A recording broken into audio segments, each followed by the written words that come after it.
Shalom saudara terkasih di dalam Tuhan. Kita bertemu lagi dalam KKA bagian yang kedua, pelajaran yang ke-18. Puji nama Tuhan, kita sudah menginjak di pelajaran yang ke-18. Kiranya Tuhan terus memimpin dan menolong kita untuk siap menghadapi apapun. Dan saat ini kita sudah menginjak ke pelajaran yang ke-18. Apakah Anda siap untuk berperang? Mari kita akan berdoa. Tuhan Bapa kami di dalam surga, kami mengucap syukur jika pada kesempatan ini kami terus belajar akan kebenaran firman Tuhan. Tuhan Yesus, tolong kami untuk kami tidak menyerah di dalam pengajaran akan firman Tuhan, sehingga kami terus menjadi pribadi yang terus bertumbuh ke arah Kristus, memiliki karakter Kristus dan siap untuk berperang. Terima kasih Tuhan, kami mengucap syukur kepadamu di dalam nama Yesus. Amin. Sekali lagi shalom kepada kita semua. Pada kesempatan saat ini kita sudah menginjak di pelajaran yang ke-18. Mari kita akan siapkan Alkitab kita. Kita akan membuka di dalam Lukas pasal 4 ayat 1 sampai 13 dan Efesus pasal 6 ayat 10 sampai 18. Bagaimana Anda berusaha melindungi diri Anda? Bagaimana? Jelas kalau untuk melindungi diri kita harus memakai pelindung kan ya. Jika kita berkendara pakai motor, pasti kita akan memakai helm, pakai jaket, pakai kacamata hitam untuk menghindari teriknya panas matahari. Atau bahkan sebagai wanita atau ibu-ibu atau anak kaum muda remaja putri, bukan hanya itu saja, pasti akan memakai sunscreen atau memakai hand body pelindung kulit ya, seperti itu. Siapakah pelindung kita? Jelas, pelindung kita adalah Tuhan Yesus Kristus. Dia adalah Immanuel yang menyertai dan melindungi kita. Dia adalah tempat perlindungan pada waktu kesesakan dan pencobaan yang menghampiri di dalam kehidupan kita. Yap, benar sekali. Yesus adalah teladan dalam menghadapi atau mengambil keputusan-keputusan sulit. Dia mengalaminya sendiri dan akan memberikan rahasianya kepada saya dan saudara. Haleluya. Ada 3 pencobaan yang dihadapi oleh Tuhan Yesus yang juga dialami oleh manusia sampai pada saat hari ini. Apakah pencobaan itu? Ada 3 pencobaan yang dialami oleh Tuhan Yesus pada waktu berpuasa 40 hari. Yang pertama adalah keangkuhan hidup. Itu adalah pencobaan. Dan yang kedua adalah keinginan mata. Yang ketiga adalah keinginan daging. Dan Tuhan Yesus menunjukkan kepada kita semua jalan kemenangan. Iya, jalan kemenangan buat saya dan saudara. Yang pertama adalah mengizinkan Roh Kudus untuk terus memimpin di dalam hidup kita. Yang kedua, mentaati ajaran firman Tuhan. Yang ketiga, meminta belas kasihan dan kekuatan dari Tuhan kita, Yesus Kristus. Mari saudara terkasih, kita akan membuka Alkitab kita di dalam Lukas, Injil Lukas pasalnya yang keempat ayat 1 sampai yang ke-13. Untuk pertanyaan pertama, apa yang iblis coba lakukan kepada Yesus? Ya, mencobai dan ingin menghancurkan rencana Allah bagi keselamatan manusia. Dengan cara yang bagaimana? Yaitu yang pertama adalah meminta Tuhan Yesus untuk mengubah batu menjadi roti. Yang kedua, meminta Yesus melompat dari bubungan atas bait suci. Ya, dan yang ketiga, meminta Yesus untuk mentaati perintahnya. Untuk mentaati perintah iblis. Namun Tuhan Yesus berkata bahwa Dia hanya taat kepada Bapa saja. Pada waktu pencobaan datang, Tuhan Yesus menjawab dengan mengutip ayat-ayat yang ada di dalam firman Tuhan, yaitu manusia tidak hidup hanya dari roti saja, atau manusia hidup bukan hanya dari roti saja, melainkan dari perkataan-perkataan firman Tuhan. Engkau harus menyembah Tuhan Allahmu. Jangan engkau mencobai Tuhan. Pertanyaan untuk kita semua hari ini, pencobaan apa yang kita sedang alami? Ya, hari ini pencobaan apa yang sedang kita alami? Apapun pencobaan itu, baik sakit penyakit, beban yang berat dalam hidup kita, pergumulan dengan diri sendiri, dengan keluarga besar, dengan suami, dengan anak-anak, atau apapun itu, tetaplah fokus pada firman Allah dan berdoa. Bagaimana Anda bisa berdiri teguh melawan pencobaan dari iblis? Bagaimana caranya? Yaitu meminta pertolongan dari Tuhan dengan cara mentaati setiap kebenaran firman Tuhan, melakukan kebenaran firman Tuhan dengan setia, mentaati setiap pengajaran dari Alkitab, ya. Tetap berdoa dalam 1 Tesalonika pasalnya yang ke-5 ayatnya yang ke-17. Sekarang mari kita akan membuka di dalam Efesus pasalnya yang ke-6 ayat 10 sampai 18.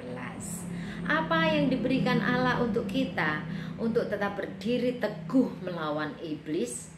Tidak mudah Bapak Ibu Saudara terkasih dalam Tuhan. Namun kita di dalam Efesus pasalnya yang ke-6 ini, kita diberitahu untuk memakai perlengkapan senjata Allah yang terdapat dalam Efesus 6 ayat 11 dan 13. Ya. Saya akan membacakan untuk kita semua ya. Ayatnya yang ke-11 berkata demikian, firman Tuhan, kenakanlah seluruh perlengkapan senjata Allah supaya kamu dapat bertahan melawan tipu muslihat iblis. 13. Sebab itu ambillah seluruh perlengkapan senjata Allah supaya kamu dapat mengadakan perlawanan pada hari yang jahat itu dan tetap berdiri sesudah kamu menyelesaikan segala sesuatu. Amin. Haleluya. 6 jenis perlengkapan senjata Allah itu adalah, ini juga ada di dalam lagu anak-anak sekolah minggu. Ikat pinggang kebenaran, baju rantai keadilan, sepatu Injil damai, berjalan ramai-ramai ke Yerusalem kota permai. Pakai tameng kepercayaan, berketopong keselamatan, bersenjata perkataan Tuhan, jadi satu kelengkapan. Jadi 6 jenis perlengkapan senjata Allah itu adalah 1, ikat pinggang. Ikat pinggang ini adalah melambangkan kebenaran Allah yang dinyatakan dalam isi Alkitab. Baju zirah atau keadilan itu menggambarkan pemulihan relasi hubungan antara manusia dengan Allah melalui Yesus Kristus Tuhan kita. Yang ketiga, kaki yang berkasutkan kerelaan, artinya kita rela untuk memberitakan firman Tuhan. Kita dimampukan untuk memberitakan kabar gembira atau kebenaran Injil, damai sejahtera kepada orang-orang yang terhilang. 4, tameng atau perisai itu adalah kepercayaan kita terhadap Allah yang menjadi tempat perlindungan. Yang kelima, ketopong keselamatan. Artinya keselamatan yang merupakan kekuatan Allah itu yang menyelamatkan kita dari cengkraman iblis. Yang keenam adalah pedang roh, yaitu seluruh perkataan Allah adalah senjata bagi saya dan saudara, bagi orang-orang percaya. Rasul Paulus mengingatkan kepada saya dan saudara bahwa ada kuasa-kuasa yang tidak kelihatan, yang terus berusaha merusak kesatuan dan menyelewengkan kesucian gereja. Dan itu ada di sekitar kita. Oleh karena itu, saya mendorong kita semua untuk peka. Apakah ini dari Tuhan atau dari iblis? Hanya ada dua pilihan, dari Tuhan atau dari setan. Roh jahat itu sangat berkuasa dan licik, penuh dengan tipu muslihat untuk mengambil orang-orang untuk tidak mengandalkan Tuhan lagi, untuk tidak percaya kepada Tuhan lagi, lebih mementingkan dirinya sendiri, keegoisannya, yaitu supaya mereka terseret di dalam kuasa-kuasa kegelapan. Oleh karena itu, berdoalah setiap waktu dalam doa dengan permohonan yang tidak putus-putusnya. Peperangan orang Kristen itu adalah peperangan melawan pemerintah-pemerintah di udara, melawan kekuatan iblis. Itulah sebabnya saya mendorong kita semua, mulai anak-anak sekolah minggu, anak kelas remaja, guru-guru sekolah minggu, bahkan setiap komisi-komisi yang ada, pengurus inti dan gembala sidang, semuanya kita itu untuk melakukan WPDA dan memiliki kesungguhan hati dalam berdoa, yaitu doa dalam roh setiap waktu. Kita harus ingat, jika kita gagal berdoa dengan rajin dan sungguh-sungguh kepada Allah, itu artinya kita sudah menyerah kepada musuh, yaitu kepada iblis. Ya, kita menyerah kepada iblis jika kita sudah tidak rajin berdoa lagi, tidak WPDA, tidak sungguh-sungguh berdoa kepada Allah. Itu artinya kita sudah menyerah kepada iblis. Oleh karena itu, sekali lagi, tetaplah berdoa. 1 Tesalonika pasal 5 ayatnya yang ke-17. Apa hubungan antara firman Allah dengan bagian-bagian perlengkapan senjata? Apa hubungannya? Tentu itu hubungannya sangat erat sekali, karena firman Tuhan itu menjadi kekuatan yang sangat berharga untuk bertahan dan untuk menyerang seperti pedang. Dan semua perlengkapan senjata semua perlengkapan senjata Allah itu adalah firman Tuhan. Firman Allah akan sangat menolong kita untuk berdiri teguh melawan pencobaan-pencobaan yang diluncurkan oleh iblis. Oleh karena itu, mari lakukan kebenaran firman Tuhan dengan setia, dengan rajin. Peperangan kita begitu sulit dan musuh kita itu begitu nyata di depan kita. Tetapi kita memiliki kemenangan di dalam Kristus Yesus.